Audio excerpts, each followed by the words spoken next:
Pagbasa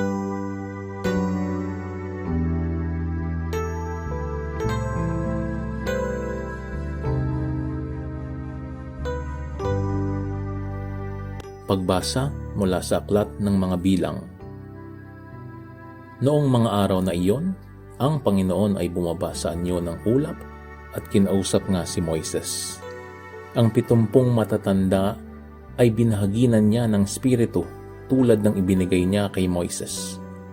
Sila'y napuspos ng kapangyarihan at nagpahayag noon, ngunit hindi na nila inulit. May naiwang 2 matandang lalaki sa kampamento.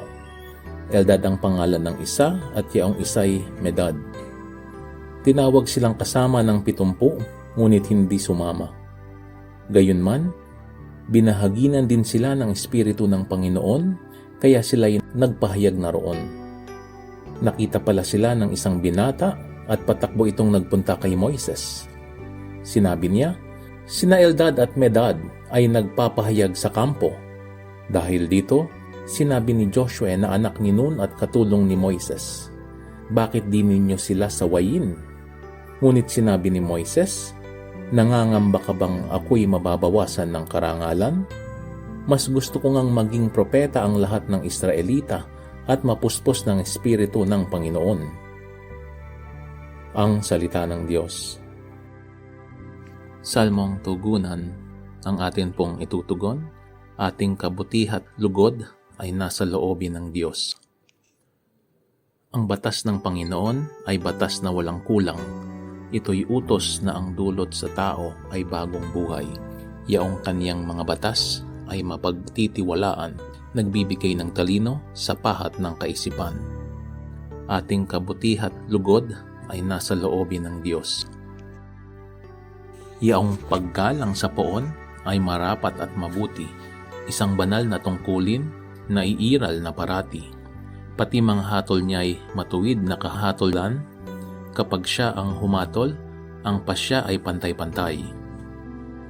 Ating kabutihat lugod ay nasa loobin ng Diyos. Ang utos mo, Panginoon, sa alipin mo at lingkod ay mayroong gantimpala kapag aking sinusunod. Walang taong pumupuna sa gawa niyang hindi angkop, kaya ako ay iligtas sa lihim na gawang buktot. Ating kabutihat lugod ay nasa loobin ng Diyos. Ang lingkod mo ay iligtas sa hayag na kasalanan, at huwag mo pong itutulot na ako ay pagharian. Mamumuhay akong ganap na walang ng kapintasan, ako'y lubos na lalaya sa kuko ng kasalanan. Ating kabutihat lugod ay nasa loobin ng Diyos. Pagbasa mula sa sulat ni Apostol Santiago. Pakinggan ninyo ito, kayong mayayaman. Tumangis kayo at humagulgol dahil sa mga kapighatiang darating sa inyo. Bulok na ang inyong mga kayamanan at kinain na ng tanga ang inyong mga damit. Kinain na ng kalawang ang inyong ginto at pilak. At ang kalawang ding iyon ang magiging katibayan laban sa inyo at parang apoy na uubos sa inyong laman. Iyan ang kayamanang inimpok ninyo para sa mga huling araw. Sumisigaw laban sa inyo ang upa na hindi ninyo ibinigay sa mga gumapas sa inyong bukurin. Umabot sa langit, sa pandinig ng Panginoong makapangyarihan sa lahat, ang mga hinaing ng mga mang-aani na inyong inapi. Nagpakalayaw kayo at nagpasasa dito sa lupa. Nagpataba kayong parang mga hayop na papatayin. Hinatulan ninyo at ipinapatay ang mga matuwid. Hindi sila lumaban sa inyo. Ang salita ng Diyos.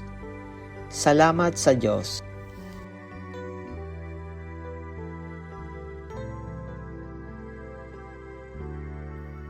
Ang mabuting balita ng Panginoon ayon kay San Marcos.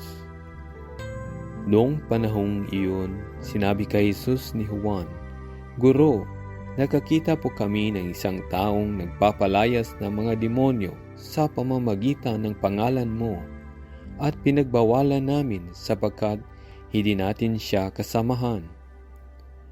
Ngunit sinabi ni Jesus, huwag ninyo siyang pagbawalan, sapagkat walang taong matapos gumawa ng kababalaghan sa pangalan ko ang agad magsasalita ng masama laban sa akin, sapagkat ang hindi laban sa atin ay panig sa atin. Sinasabi ko sa inyo, sinumang magbigay sa inyo ng isang basong tubig dahil sa kayo'y kay Kristo, ay tiyak na gagantimpalaan. Mabuti pa sa isang tao ang siya'y bitinan ng isang malaking gilingang bato sa lieg at itapon sa dagat, kaysa maging sanhi ng pagkakasala ng isa sa maliliit na ito na nananalig sa akin. Kung ang kamay mo ang nagiging sanhi ng iyong pagkakasala, putulin mo. Mabuti pang mapunta ka sa langit ng putol ang isang kamay, kaysa may 2 kamay na mahulog ka sa impyerno, sa apoy na hindi mamamatay. Kung ang paa mo ang nagiging sanhi ng iyong pagkakasala, putulin mo. Mabuti pang mapunta ka sa langit ng putol ang isang paa, kaysa may 2 paa na mahulog ka sa impyerno. At kung ang mata mo ang nagiging sanhi ng iyong pagkakasala, dukitin mo. Mabuti pang pumasok ka sa kaharian ng Diyos nang bulag ang isang mata, kaysa may 2 mata na mahulog ka sa impyerno. Do'y hindi mamamatay ang mga uod na kumakain sa kanila, at hindi mamamatay ang apoy. Ang mabuting balita ng Panginoon, pinupuri ka namin, Panginoong Hesukristo.